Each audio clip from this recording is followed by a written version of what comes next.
خوب اعوذ باللہ من الشیطان الرجیم بسم اللہ الرحمن الرحیم الحمد للہ رب العالمین وصلی اللہ علی محمد وآلہ الطاہرین اللہم صلی علی محمد وآل محمد. چلے قرآن کے سوروں کی مکی اور مدنی ہونے کے اعتبار سے معرفت اور شناخت کی اہمیت اور اس کے فائدے کے بارے میں درس جاری تھا. 3 فائدے ابھی تک گنا چکے ہیں. آج چوتھا فائدہ بسیاری از مسائل قرآنی تنہا از طریق مکی و مدنی بودن سورے یا آیہا حل و فصل میں سبب، یعنی کہ قرآن کے بہت سارے مسائل ایسے ہیں جو صرف اور صرف سوروں یا آیتوں کے مکی اور مدنی ہونے سے جڑے ہوئے ہیں. جب تک کہ آپ سورہ یا آیت کے مکی اور مدنی ہونے کو نہیں جانیں گے قرآن کے وہ مسائل حل و فصل نہیں ہو سکتے. سمجھ رہے ہیں؟ کچھ قرآنی مسائل کا سمجھنا سوروں کے مکی اور مدنی ہونے کے علم پر اور اس کی معرفت اور اس کی شناخت پر منحصر ہے. جب تک کہ آپ کو یہ علم نہیں ہوگا کہ یہ سورہ مکی ہے یا مدنی ہے یا آیت مکی ہے یا مدنی ہے قرآن کا وہ مسئلہ حل ہونے والا نہیں ہے. مثال دے رہے ہیں، در مسئلہ نسخ قرآن بے قرآن برخی راہ افراد پیمودیان و بیش از 220 آیه را منسوخ معرفی کرده اند. در صورتی که چنین عدد بزرگی نمیتواند صحت داشته باشد و با واقعیت سازگار نیست و گروهی راه تفرید در پیش گرفتند اصلا قرآن را غیر قابل نسخ میدانند. اب دیکھیں ایک مسئلہ قرآن کے نسخ کا مسئلہ ہے. نسخ آپ لوگ جانتے ہیں، نسخ یعنی پہلے کے کسی حکم کو اٹھا لیا جائے. سمجھ رہے ہیں؟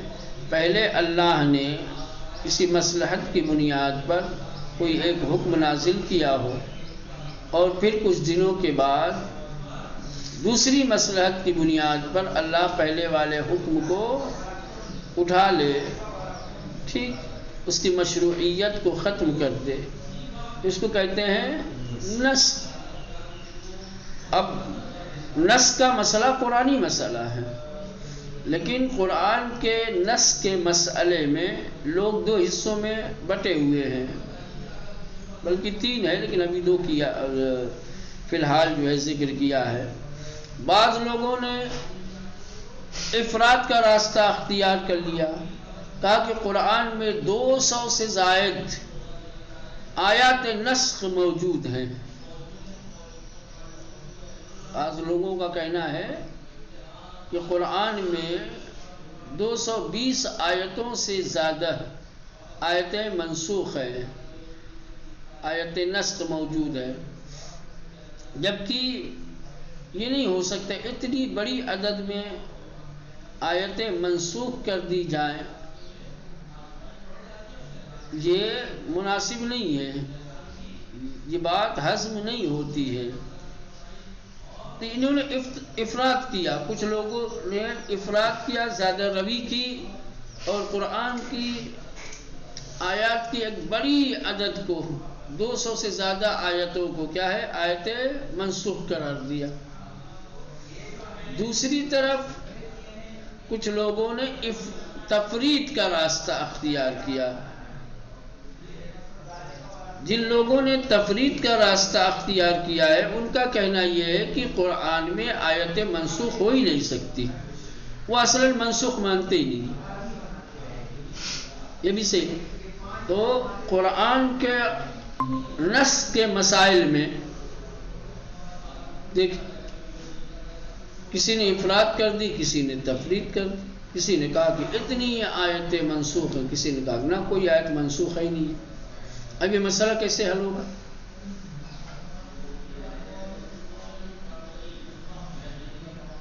ناسخ و منسوخ کے مسائل کو کیسے حل کیا جائے گا، کیسے سمجھ میں جائے گا؟ خود قرآن کہ سورہ یا آیتوں کے مکی اور مدنی ہونے سے یہ بات حل ہوگی اور سمجھ میں آئے. سمجھ رہے ہیں؟ تو کہنے کہ بسیاری از مسائل قرآنی، قرآن کے بہت سارے مسائل تنہا از طریقے مکی و مدنی بودن سورے یا آیتوں یا سورہ کے مکی اور مدنی ہونے کے راستے سے یا طریقے سے حل و فصل حل و فصل ہو سکتے ہیں. مثلا در مسئلہ نسخ قرآن، مثال کے طور پر قرآن کے نسخ کے مسئلے میں بے قرآن برقی راہ افراد پیمودیں، بعض نے افراد کا راستہ اختیار کیا ہے، زیادہ روی کی ہے. وہ بیش از 220 آیہ منسوخ معرفی کرنے اور 220 آیتوں سے زیادہ کو منسوخ قرار دیا ہے، بتایا ہے. در صورتی کی چنین عدد بزرگی، جبکہ اتنی بڑی عدد بیان کرنے کی صورت میں، یا اگر اتنی بڑی عدد میں اتنی بڑی تعداد میں آیتیں منسوخ ہوتی ہے تو نمی توانا صحت داشتے باشد، یہ بات صحیح نہیں ہو سکتی کہ 220 آیتیں منسوخ ہوں. وہ باقیت سازگار نیست، اور یہ حقیقت سے موافقت بھی نہیں رکھتی ہے. بگروہی رائے تفرید در پیش گرفتن، ایک جماعت نے تفرید کا راستہ اختیار کیا ہے. ٹھیک، کہتے ہیں کہ اصلاً قرآن را غیر قابل نسخ میدانن، یہ قرآن کو غیر قابل نسخ جانتے، کہتے ہیں کہ قرآن نسخ ہو ہی نہیں سکتا، قرآن میں ناسخ و منسوخ ہے ہی نہیں.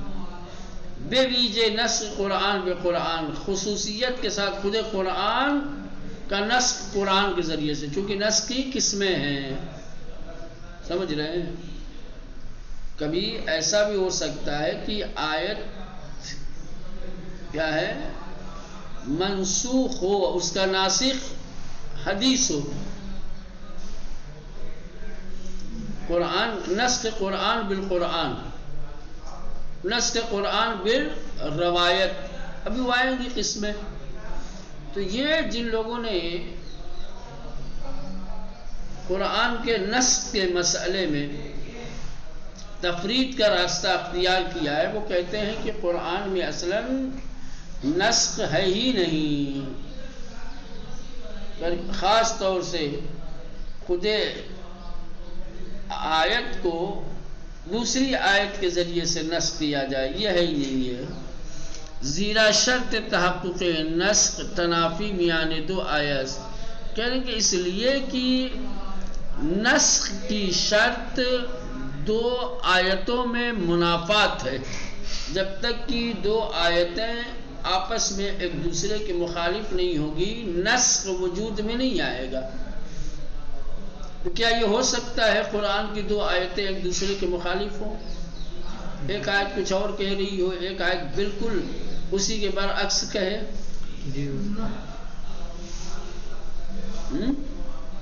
23 سال میں قرآن نازل ہوا، کیوں نہیں ہو سکتا؟ سب سے ظاہر یہی ہے وہ قبیلہ دین اللہ رکان مسئولہ. پھر اس برات میں جو ہے مشرکین سے وعدہ جنہوں نے توڑ دیا، ان کے ساتھ توڑنے کی کہا. جو لوگ اپنے وعدے سے ہٹ گئے ہیں آپ بھی ہٹ جائیے، جو لوگ باقی ان کے ساتھ باقی رہیں گے. وہ تو استثناء ہی ہو جائے گا. بس اس میں تو یہ بھی ہے کہ رسول خدا جب وہ کہتے ہیں کہ نس کیا ہے، ایک آیت آئی کہا کہ فلاں چیز حلال ہے، دوسری آیت آگے اسی کو کہہ رہی ہے کہ حرام ہے. وہی جناب رسول خدا جب لوگ کفار کے بعد جب ملنے آتے تھے تو کہتے ہیں کہ جب بھی ملو گے رسول خدا سے پیسہ دو گے، مطلب دینار پیسہ دو گے تب ملو گے ان سے گفتگو کر. پھر دوسری جب یہ لوگ نہیں دے سکتے تو نسخ کر دیا گیا، منسوخ کر دیا کہ ہے آیت نسخ و منسوخ ہے. لیکن ابھی یہ بتا رہے ہیں تحقق نسخ کی شرط دو آیتوں میں تنافی، تضاد اور اختلاف کا ہونا ہے. نسخ کب وجود میں آتا ہے؟ جب دو آیتوں میں تضاد ہوتا ہے حکم کے اعتبار سے، کہ ان گنا تنافی بانفی اختلاف در آئے، کہ اس طریقے کی تنافی نفی کے اختلاف کی وجہ سے جو آیت میں ہوتا ہے، جیسے لو کان من عند غیر اللہ، لوجدوا فیہ اختلافا کثیرا، یہ دلیل دے رہے ہیں وہ لوگ جنہوں نے تفرید کا راستہ اختیار کیا. کہا کہ اگر یہ اللہ کے علاوہ کسی اور کے جانب سے ہوتا تو اس میں اختلاف ہوتا نہیں، چونکہ اللہ کی جانب سے تو اختلاف ممکن ہی نہیں ہے. تو جب اختلاف ممکن نہیں ہے تو پھر نسخ ممکن نسخ کیسے ہوگا جب اختلاف ہوگا؟ قرآن ہی کہہ رہا ہے کہ یہ اللہ کی کتاب ہے. اگر یہ اللہ کی کتاب نہ ہوتی تو اس میں اختلاف ہوتا. اللہ کی کتاب ہے تو اختلاف، جب اس میں اختلاف نہیں ہے تو نسخ کہاں سے ہو جائے گا؟ نسخ تو اسی وقت ہوگا جب آیتوں میں اختلاف ہوگا. تحقق نسخ کی شرط جو ہے، نسخ کے وجود میں آنے کی شرط آیتوں میں اختلاف. قرآن میں اختلاف ہے ہی نہیں. جب اختلاف نہیں ہے تو اضافات الشرط فات المشروع. اختلاف اگر نہیں ہوگا تو نسخ بھی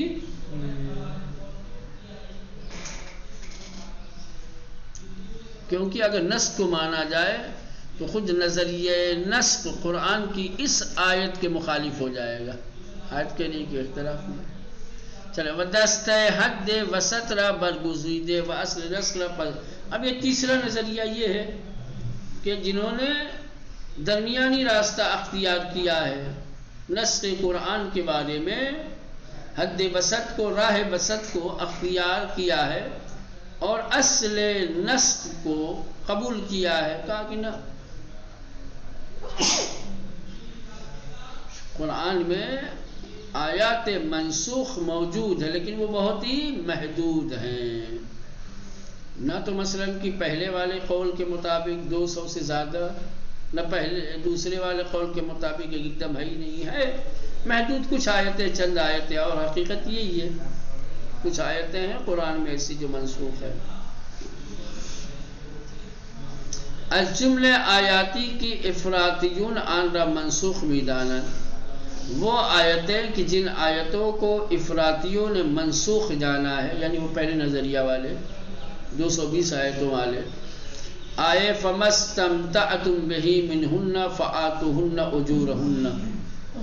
جن لوگوں نے کہا کہ قرآن میں 220 آیتوں سے زیادہ ایسی آیتیں ہیں جو منسوخ کر دی گئی ہیں، ان میں سے ایک آیت آیہ متع ہے. متع کی آیت یہ ہے آیت، اس کو یاد کر لو. اگر کوئی سوال کرے، پوچھے آپ سے کہ آپ کے یہاں نکاح موقت ہے تو یہ نکاح موقت کہاں سے آیا ہے آپ کے یہاں، دلیل کیا ہے؟ یہ ہے فَمَسْتَمْتَعْتُمْ بِهِ مِنْهُنَّ فَآتُوهُنَّ أُجُورَهُنَّ. جب تم لوگ ان سے لذت طلب کرو تو جو ان کی اجرت طے کی ہے وہ انہیں ادا کرو. یہ آیہ متع ہے قرآن مجید میں، لیکن وہ کہتے ہیں کہ منسوخ ہو گئی. وہی کہتے ہیں. ٹھیک، وہ کہتے ہیں کہ یہ حکم منسوخ ہو گیا. ٹھیک، اگر منسوخ ہو گیا تو آئے ناسخ لاؤ، مان لیں گے. پھر اس کے بعد آئے ناسخ لے کے آؤ. جب آپ ناسخ کی دلیل مانگیں گے کہ بھائی اگر اللہ نے یہ حکم اٹھا لیا ہے، یہ آیت منسوخ ہو گئی ہے، تو منسوخ کے لیے ایک ناسخ ہوتا ہے. وہ ناسخ کیا ہے؟ آیت تو نہیں ہے. پھر سیدھے لے کے جائیں گے کہاں؟ خلیفہ دوم کا قول، متعتان محللتان فی زمن رسول اللہ وانا احرمہما واعاقبہما بہما. نبی کریم کے زمانے میں 2 متع جائز تھے، ایک متعۃ النساء، ایک متعۃ الحج، حج تمتع جس کو کہا جاتا ہے. اہل سنت کہ یہاں نہیں ہے یہ دونوں چیز. عمر نے آ کر کے دونوں پر پابندی لگا دی، دونوں کو حرام قرار دیا اور کہا ان میں سے جو بھی کسی ایک پر عمل کرے گا میں اسے سخت سے سخت سزا دوں گا. تو کہنے کا مطلب یہ ہے کہ کیا حکم پروردگار کو بدلنے کا حق ہے خلیفہ کے پاس؟ خلیفہ کے نظریہ سے حکم پروردگار بدل جائے گا. حکم پروردگار کو تو نبی بدلنے کا حق نہیں رکھتے.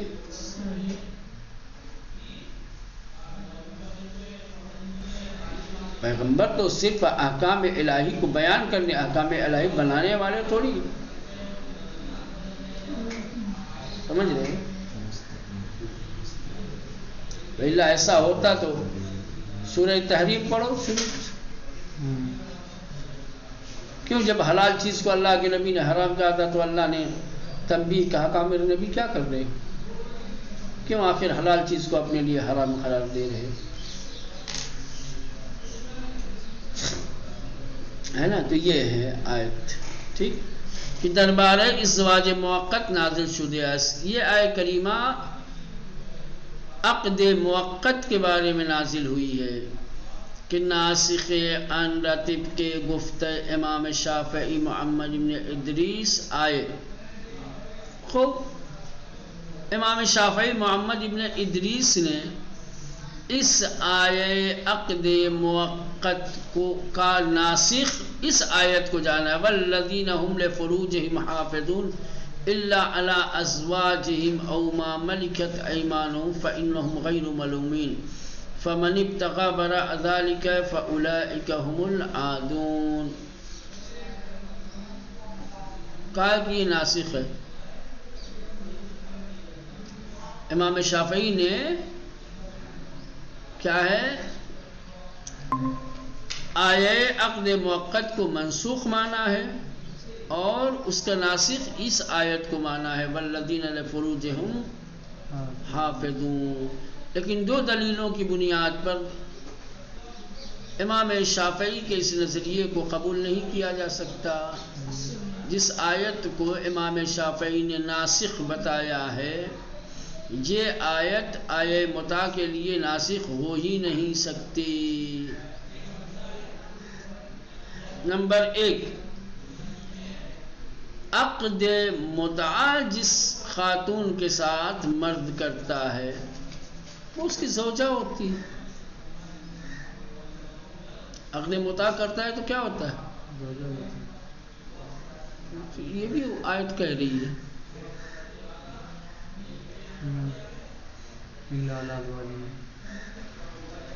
ازواج میں آ گئی تو ختم بات ہوگی. ناسخ کیسے ہو جائے گی؟ ناسخ اس وقت ہوتی جب ازواج کو بھی منع کرتی یا عقد موقت والی ازواج میں شامل نہ ہوتی. عقد موقت والی خاتون بھی زوجہ ہی ہے اور یہ آدمی کہہ رہی ہے زوجہ جائز ہے تو اس میں ناسخ کی کدھر بات ہے بھائی؟ بات سمجھ میں آ رہی ہے؟ تو دیکھ لے جیسے مجھے سمجھ میں آ گئی فوراً. لیکن امام شافعی نے کیا کہا ہے؟ امام شافعی نے کہا ہے کہ قرآن مجید میں جو آیے متع ہے، ٹھیک، عقد موقت جس آیے کریمہ میں حلال اور جائز قرار دیا گیا ہے وہ حکم منسوخ ہو گیا. عقد موقت والی آیت منسوخ ہو گئی، اب اس پر عمل نہیں کیا جا سکتا.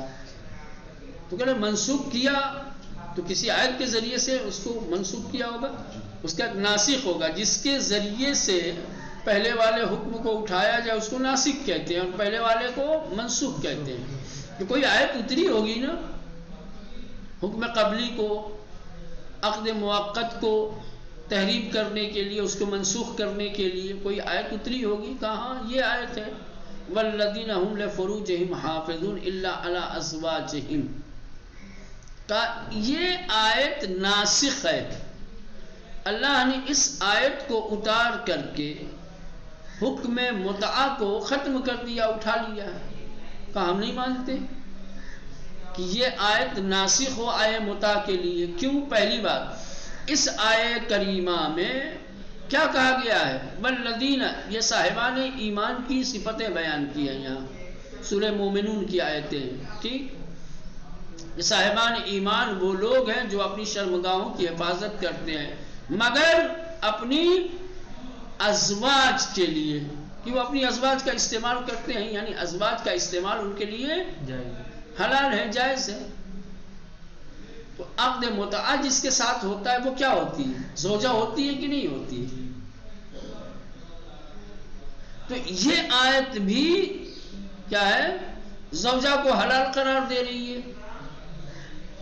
عقد متعہ میں بھی زوجہ ہی بنتی ہے اور وہاں بھی حلال ہے. تو حلال کا حلال سے کیسے ناسخ و منسوخ، وہاں بھی حلال یہاں بھی حلال، کدھر ناسخ منسوخ کی بات ہے؟ ناسخ منسوخ میں تضاد ہونا چاہیے نا.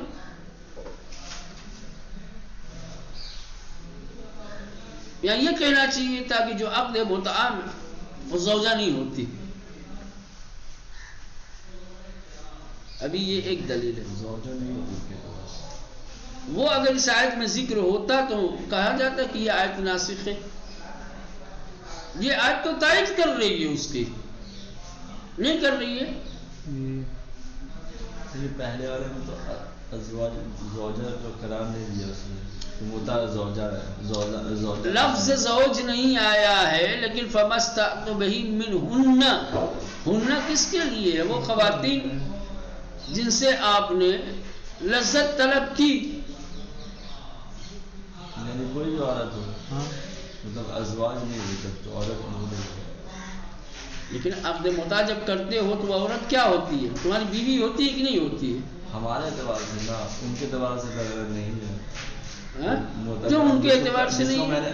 کیونکہ ان کا یہ کہنا ہے کہ جب وہ جنگ میں گئے تھے تو ان لوگ مطلب جو ہے وہاں پہ یہ ان لوگوں نے وہیں پہ رسول خدا نے کہا تھا کہ مطلب متع کر سکتے ہیں، مطلب متع کر سکتے ہیں. تو نبی کے کریم کے زمانے میں متع کرتے تھے تو متع کے ذریعے سے عورتیں بیوی ہوتی تھی، اس کے بعد سے متع کرتے تھے تو پھر عورتیں بیوی نہیں ہوتی. نہیں، بیوی نہیں ہوتی تھی ان کے اعتبار سے. اس وقت بیوی نہیں ہوتی تھی، مطلب اجرت دیا. عقد کس لیے ہوتا ہے؟ نہیں جناب، عقد کس لیے ہوتا ہے؟ چلے بتاؤ. زوج میں آ جائے، زوجیت میں لانے کے لیے نا. جی بات ختم ہو گئی نا. بس یہ موقع ہے، خدا یہی کر رہا ہے. یہاں پہ فرق زوجیت میں آتا ہے صیغوں کے بدلنے سے، یا وقت اور عدم وقت کا فرق ہے. عقد دائم اور عقد موقت میں کس چیز کا فرق ہے؟ وقت اور عدم وقت کا فرق ہے.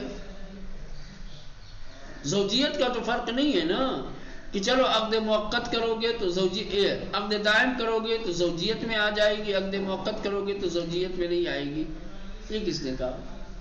یہاں بھی تو عقد کا لفظ نہیں آیا ہے، اسی لیے صیغہ بھی پڑھا جاتا ہے تو دونوں کا ایک ہی ہے، کوئی فرق نہیں ہے. صرف یہ ہے کہ موقت میں باقاعدہ طور پہ لأجل المعلوم کہتے ہیں یا فی المدت المعلومہ کہتے ہیں، اور کوئی فرق نہیں. بھائی انکحتو زوجتو متعتو، نہیں سمجھ میں آیا؟ جناب یہاں بھی تو عقد کا لفظ نہیں آیا ہے. عقد کا لفظ نہیں آیا ہے، دوسرے والے میں آیا، اس میں مطلب اس میں نہیں آیا ہے. کس میں نہیں آیا؟ منسوخ میں میں کہہ رہا ہوں جس چیز کو آپ ناسخ کہہ رہے ہو، ہاں ٹھیک، تو کوئی تو ایسا قرینہ، کوئی تو ایسا اشارہ ہونا چاہیے جس سے سمجھ میں آئے کہ اس آیت میں عقد موقت کو منسوخ کیا جا رہا ہے. کدھر کون سا اشارہ ہے؟ چلو تم یہ دلیل دے دو، بات ختم کر. امام شافعی نے کہا ہے کہ یہ آیے کریمہ ناسخ ہے. کس کے لیے؟ آیے عقد موقت کے لیے. کس بنیاد پہ؟ بھائی کدھر کہیں تو کوئی ذکر ہی نہیں ہے کوئی ذکر؟ ہم اس کو نہیں مانتے. پہلی دلیل یہ ہے کہ جو عورت عقد موقت کے ذریعے سے یا عقد متعہ کے ذریعے سے حاصل کی جاتی ہے وہ زوجہ ہوتی ہے، اور یہ آیت زوجہ سے استمتاع کا جواز پیش کر رہی ہے. یہ خود آیت کہہ رہی ہے کہ زوجہ سے لذت اٹھاؤ، یہ بھی تو زوجہ تمہارے لیے جائز ہے. تو پھر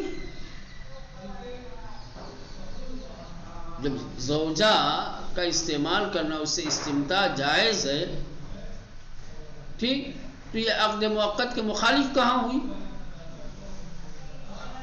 وہ آئے متعہ کے مخالف کہاں ہوئی ہے؟ ہاں احکام میں تھوڑا سا فرق ہے، احکام زوج دائمی اور زوج موقت کے احکام میں کچھ تھوڑا بہت فرق ہے، بلّہ اور کسی چیز کا فرق نہیں ہے۔ ہمارے یہاں جب آپ دیکھیں گے تو عقد موقت اور عقد دائم، ٹھیک، ان دونوں میں کوئی بہت زیادہ فرق نہیں ہے، سمجھ رہے ہیں؟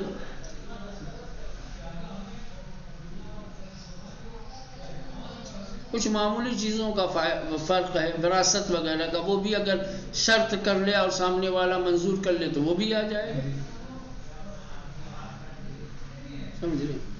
یا مثلا کہ طلاق وغیرہ کا ہے، عقد موقت میں طلاق نہیں ہے، عقد دائم میں طلاق نہیں ہے، کوئی خاص فرق نہیں۔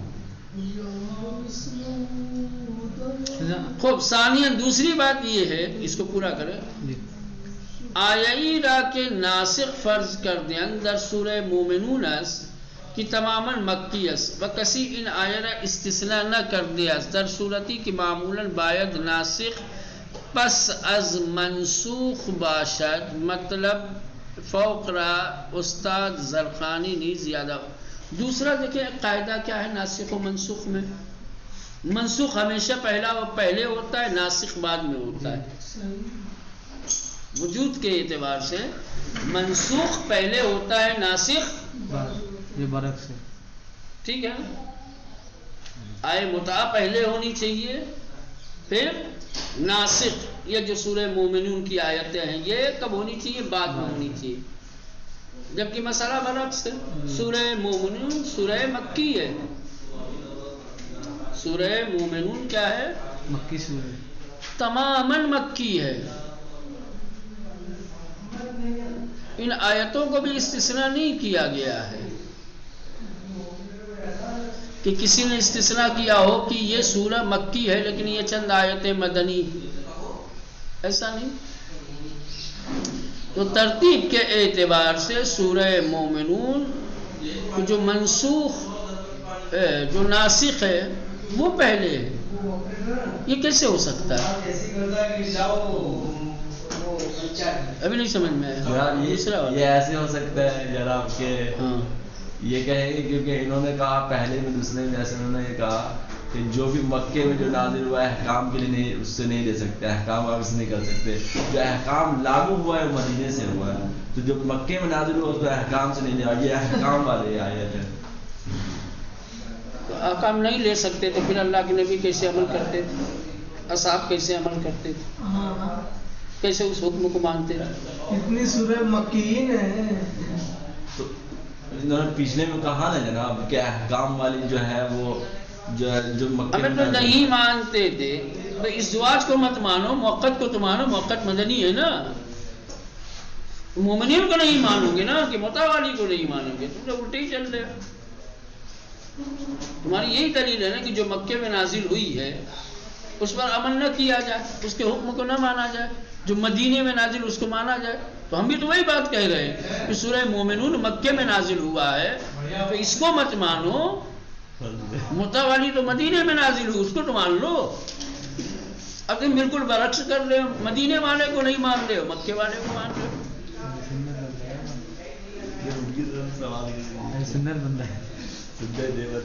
نہیں، یہ دوسری دلیل یہ ایک دم قانع کنندہ ہے۔ چلو پہلی والی میں ہو سکتا آپ کہو گی نا بھائی ہم زوجہ نہیں مانتے، صرف اور صرف جو عقد دائم کے ذریعے سے بیوی بنائی جائے گی وہی بیوی ہوگی، بس تمام،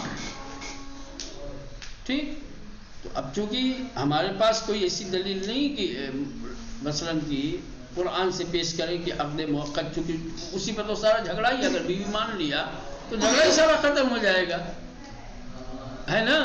تو بیوی نہیں مان رہے ہو، لیکن یہ کہاں سے کرو گے؟ یہ تو ایک اصول ہے ناسخ و منسوخ کا کہ آئے منسوخ ہمیشہ پہلے ہوتی ہے، آئے ناسخ بعد میں آتی ہے۔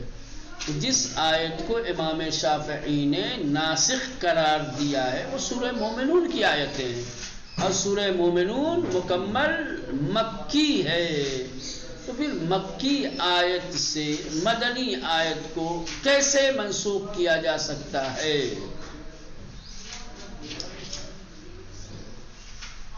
چلے بقیہ بعد انشاءاللہ.